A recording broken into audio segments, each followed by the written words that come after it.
എൻ്റെ മോനെ ബികാശുംനം എന്ന പ്ലെയറാ ഇഷ്ടാ. വെറുതെ ഒന്നുമല്ല, ഞാൻ പറഞ്ഞില്ലേ, അതായത് ഈ ജനുവരി ട്രാൻസ്ഫർ വിൻഡോയിൽ one of the best signing തന്നെയായിരുന്നു അത്, ഒരു സംശയമില്ല. ഇന്ത്യൻ ലൂണയാണ് കോറോ സിംഗ്. അങ്ങനെ പറയരുതെന്ന് ഞാൻ വിചാരിക്കുന്നതാണ്. അങ്ങനെ ഒരാളുടെ ബാനറിൽ അല്ലെങ്കിൽ ആ ഒരു ഷെയ്ഡിൽ മാറി പോകേണ്ട ഒരാളൊന്നുമല്ല. കാരണം അത്രമേൽ വർക്ക് റേറ്റ് ഉള്ള ഒരു താരമാണ്. കേരള ബ്ലാസ്റ്റേഴ്സിന് എനിക്ക് തോന്നുന്നു ഒരു മുതൽക്കൂട്ട് തന്നെയായിരിക്കും ആ മുത്ത്. മുംബൈ പഞ്ചൊക്കെ അടിക്കണ കൊള്ളായിരുന്നു, പക്ഷേ അത് കേരള ബ്ലാസ്റ്റേഴ്സിനെതിരെ ഇത്രയും ക്രൂഷ്യലായിട്ടുള്ള സിറ്റുവേഷനിൽ ആവരുതായിരുന്നു. കാരണം അറ്റ്ലീസ്റ്റ് ഒരു പോയിന്റെങ്കിലും കിട്ടിയാൽ നിങ്ങൾക്ക് പ്ലേ ഓഫ് ഉറപ്പിക്കായിരുന്നു. അത് ഞങ്ങളിപ്പോൾ നശിപ്പിച്ച് തന്നിട്ടുണ്ട്. ആരോടാണ് ഈ സീനൊക്കെ ഇറക്കണത് അല്ലേ?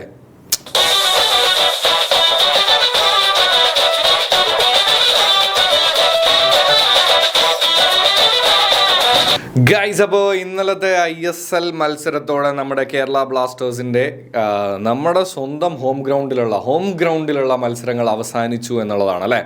എന്തായാലും ഇന്നലത്തെ മത്സരത്തിൽ എനിക്ക് വളരെ പോസിറ്റീവായിട്ടുള്ള തോന്നിയ ഒരു കാര്യം എന്താണെന്ന് വെച്ച് കഴിഞ്ഞാൽ, ഒരു വിന്നിങ് സ്പിരിറ്റോടെ കളിച്ച കേരള ബ്ലാസ്റ്റേഴ്സിനെ കാണാൻ പറ്റി എന്നുള്ളതാണ്.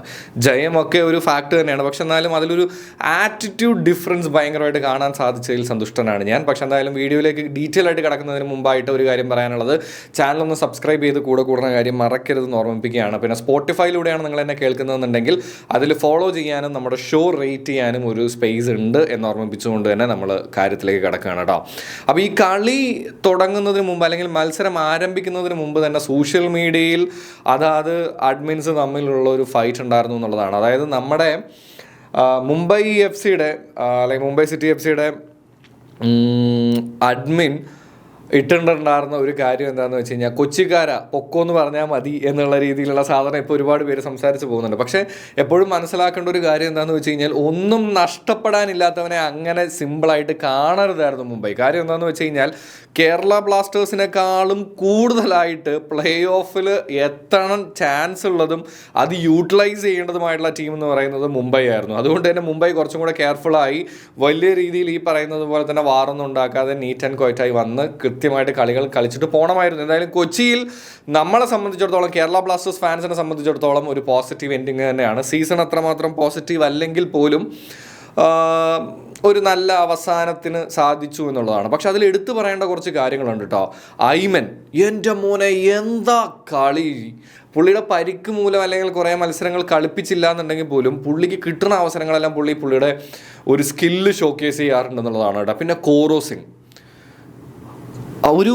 ഒരു മിനി ലൂണ എന്ന് പറഞ്ഞ് ഞാൻ അതിനെ കൊച്ചാക്കാൻ കാണുന്നില്ല. പക്ഷെ എന്നാലും ഒരു ഇന്ത്യൻ ലൂണ പോലെയാണ് പുള്ളി കളിക്കുന്നത്. പുള്ളിയുടെ ഒരു വർക്ക് റേറ്റ് നിങ്ങൾ നോക്കുക. അതുപോലെ തന്നെ ചെറിയ ചെറുക്കനാണ്.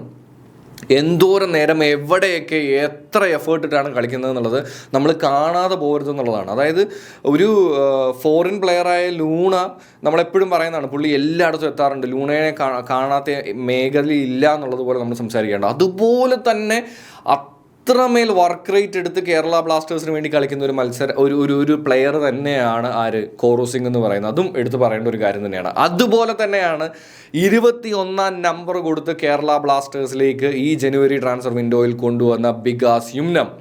ഞാൻ അടക്കം പറഞ്ഞിട്ടുണ്ടായിരുന്നതാണ്, ഭയങ്കര ടാലൻറ്റഡ് ആയിട്ടുള്ള താരമാണ്, പക്ഷെ കളിപ്പിക്കാൻ പറ്റിയില്ലല്ലോ എന്നുള്ളത്. പക്ഷേ ഈ ഒരൊറ്റ മത്സരം മതി ബികാശുംനം ആരാണെന്ന് മനസ്സിലാക്കാനായിട്ട്. കാര്യം എന്താണെന്ന് വെച്ച് കഴിഞ്ഞാൽ, ഗോൾ ലൈൻ സേവ്, എൻ്റെ മോനെ, അത് കഴിഞ്ഞിട്ടുള്ള ഒരു ആറ്റിറ്റ്യൂഡ്, അതാണിത് യങ് പവർ എന്നൊക്കെ പറയില്ലേ, ആ ഒരു സ്പിരിറ്റില്ലേ, അത് നമുക്ക് കാണാൻ പറ്റി എന്നുള്ളതാണ് അല്ലേ.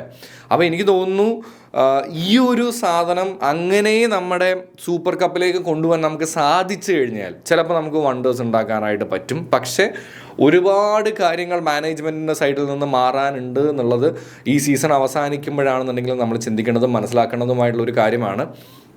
എനിക്ക് പേഴ്സണലി തോന്നിയത് എന്താണെന്ന് വെച്ച് കഴിഞ്ഞാൽ, ലോക ഫുട്ബോളിൽ മാനേജ്മെൻറ്റിനെതിരെ ആദ്യമായിട്ട് പ്രൊട്ടസ്റ്റ് ചെയ്യുന്ന ടീമൊന്നുമല്ല കേരള ബ്ലാസ്റ്റേഴ്സ് എന്ന് പറയുന്നത്, അല്ലെങ്കിൽ കേരള ബ്ലാസ്റ്റേഴ്സിൻ്റെ ഫാൻ ഗ്രൂപ്പ് എന്ന് പറയുന്നത്. അതൊക്കെ ഒരുപാട് തവണ പല ക്ലബ്ബുകളിലും മുമ്പ് ഉണ്ടായ ചരിത്രമൊക്കെ ഉണ്ട്. അതുകൊണ്ട് തന്നെ അതിൽ നിന്നെല്ലാം അവർ നമുക്ക് കാണിച്ചു തന്നിട്ടുള്ള ഒരു കാര്യം എന്താണെന്ന് വെച്ച് കഴിഞ്ഞാൽ, അതിൽ ശരിയുണ്ടെന്നുണ്ടെങ്കിൽ അതിനനുസരിച്ച് മാനേജ്മെൻറ്റ് മാറണം. കാര്യം എന്താണെന്ന് വെച്ച് കഴിഞ്ഞാൽ, ഫാൻസ് ഇല്ലെങ്കിൽ ഫുട്ബോൾ കളി കാണാൻ ആൾക്കാരില്ല എന്നുണ്ടെങ്കിൽ ഈ കളിക്കും ഈ സ്പോർട്സിനും വേണ്ടത്ര സപ്പോർട്ട് കിട്ടില്ല. ഒന്നാമതേ നമ്മൾ അത് മാത്രം എൻ്റെ പേഴ്സണൽ ഒപ്പീനിയനാണ്, സ്പോർട്സിൽ അല്ലെങ്കിൽ ഫുട്ബോളിൽ ക്രിക്കറ്റിൻ്റെ 10-1 പോലും കിട്ടാത്ത ഒരു രാജ്യമാണ് അത്. ഫുട്ബോളിൽ മാത്രമല്ല പല സ്പോർട്സിലും. അങ്ങനെയുള്ള രാജ്യത്ത് എങ്ങനെയെങ്കിലുമൊക്കെ ഒന്ന് ഡെവലപ്പായി കയറി വന്നുകൊണ്ടിരിക്കുന്ന സമയത്ത് മാനേജ്മെൻറ്റിൻ്റെ സൈഡിൽ ഇതുപോലുള്ള മണ്ടത്തരങ്ങൾ കാണിക്കരുത് എന്നുള്ളത് മാത്രമേ എനിക്ക് പേഴ്സണലി ഈ സീസൺ അവസാനിക്കുമ്പോൾ അല്ലെങ്കിൽ ഈ സീസണിൽ നമ്മുടെ ഹോം ഗ്രൗണ്ടിലുള്ള മത്സരങ്ങൾ അവസാനിക്കുമ്പോൾ പറയാനായിട്ടുള്ളത്.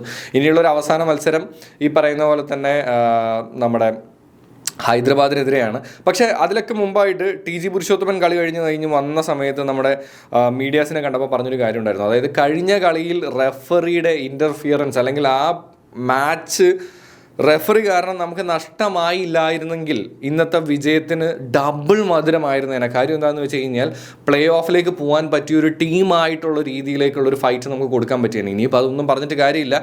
അതാണ് ചില റഫറിമാരുടെ തെറ്റായ തീരുമാനങ്ങൾ എൻ്റയർ സീസണിൽ ഒരു ടീമിനെ ബാധിക്കാം എന്നുള്ളതാണ്. പക്ഷേ എപ്പോഴും ഞാൻ പറയുന്ന പോലെ തന്നെ അതിനെല്ലാം കൂടുതൽ ഇരയാവുന്നത് നമ്മളാണെന്നുള്ളതാണ്. പക്ഷേ അതിലൊരു വേറെ കോമഡി ഉണ്ട് കേട്ടോ. ഈ മത്സരത്തിൽ ഐബനുണ്ടായിരുന്നത്, പക്ഷെ ഞാനത് ഹാൻഡ് കൊടുക്കണമെന്ന് എന്നോട് ചോദിച്ചു കഴിഞ്ഞാൽ അല്ല എന്ന് പറയും. കാരണം അതൊരു നമ്മുടെ ഒരു നാച്ചുറൽ പൊസിഷനിൽ അല്ലാത്തതുപോലെയാണ് പേഴ്സണലി എനിക്ക് ഫീൽ ചെയ്തത്. പക്ഷെ അത് റഫറിയുടെ കോളാണ് at the end of the day. പിന്നെ അതിന് ഡിഫറെൻ്റ് ആയിട്ടുള്ള ഒപ്പീനിയൻസും ഉണ്ടാവാം.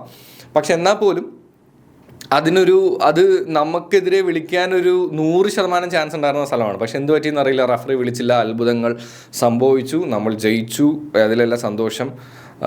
അടുത്ത സീസണെങ്കിലും പോസിറ്റീവ് ആവണമെങ്കിൽ മാനേജ്മെൻറ്റിൻ്റെ സൈഡിൽ നിന്ന് ഒരുപാട് മാറ്റങ്ങൾ ഉണ്ടാവണം എന്നുള്ളതാണ് പേഴ്സണലായിട്ടുള്ള എൻ്റെ ഒപ്പീനിയൻ. പിന്നെ താരങ്ങളെ ഒന്നും മാറ്റാതെ നിലനിർത്തുന്നത് നല്ലതായിരിക്കും. ഡിഫൻസിലൊരു ചെറിയ സംഭവം ഞാനത് മുമ്പത്തെ വീഡിയോസിലെല്ലാം പറഞ്ഞിട്ടുണ്ട്, നിങ്ങൾക്ക് അറിയാവുന്നതാണ്. അത് മാത്രം ഉണ്ടെങ്കിൽ കേരള ബ്ലാസ്റ്റേഴ്സ് മച്ച് ബെറ്റർ ആയിട്ടുള്ള ഒരു ടീമായിരിക്കും എന്ന് എനിക്ക് പേഴ്സണലി തോന്നുന്നുണ്ട്. നിങ്ങളുടെ അഭിപ്രായങ്ങൾ, ആരെങ്കിലും മാറ്റണോ എങ്ങനെയാണ് എന്താണെന്നുള്ളതും കൂടെ ഒന്ന് താഴെ കമൻറ്റ് ചെയ്യാൻ ഓർമ്മിപ്പിച്ചുകൊണ്ട് AT സ്പോർട്സ് ക്ലബിൻ്റെ ഈ വീഡിയോ അവസാനിപ്പിക്കുകയാണ്. അപ്പോൾ ചിൽ കുപ്പിച്ചിൽ.